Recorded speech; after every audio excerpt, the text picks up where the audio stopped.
We have a new year, and it's so exciting to welcome this new year in and to begin to think about concepts that maybe we not really gained complete clarity on.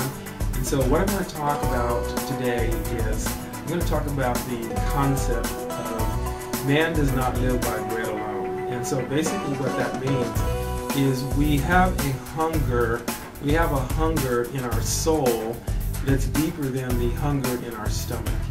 And we can only understand what that hunger is by acknowledging that it exists.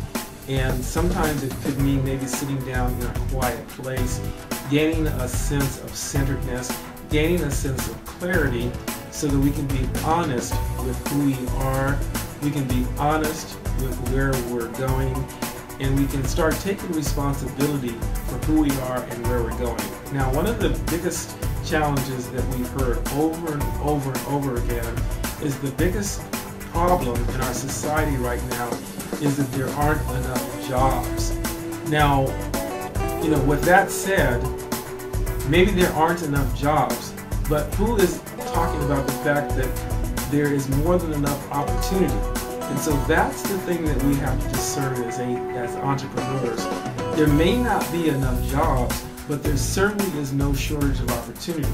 And so really what our challenge really is to think about what birth gifts do we have, what birth gifts are we not using, and what is that costing us, and what is that costing our society, and what is that costing our future? I think it was President Kennedy that said, ask not what our country can do for us, but ask what can we do for our country.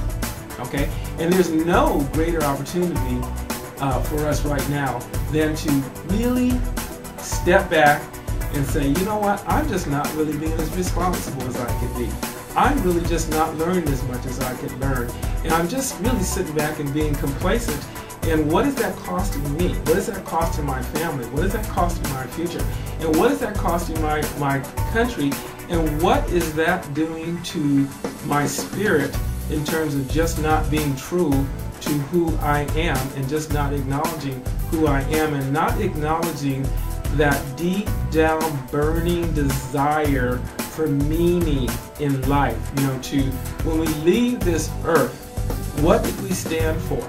Did we stand for some old car that's not even worth anything?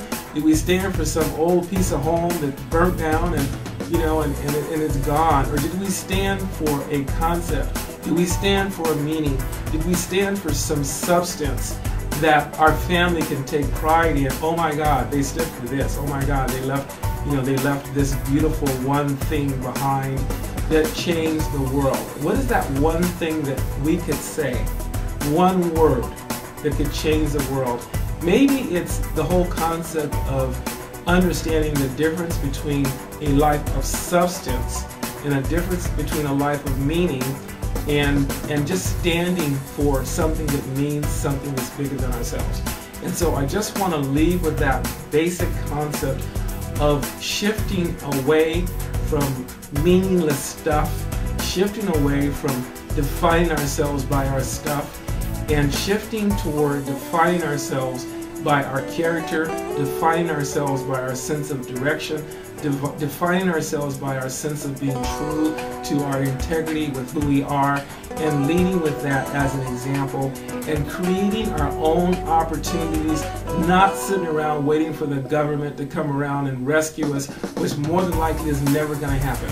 Okay? We have to take responsibility for our future by realizing that there is no shortage of opportunity for us in this great nation of ours, and we got to just be honest and say, you know what, if it's gonna be, it's up to me. And I just want to leave you with that. Happy New Year, and I'm just so excited to just be able to share this message and to be inspiring in any way that I could be inspiring. So once again, Happy New Year, and thank you.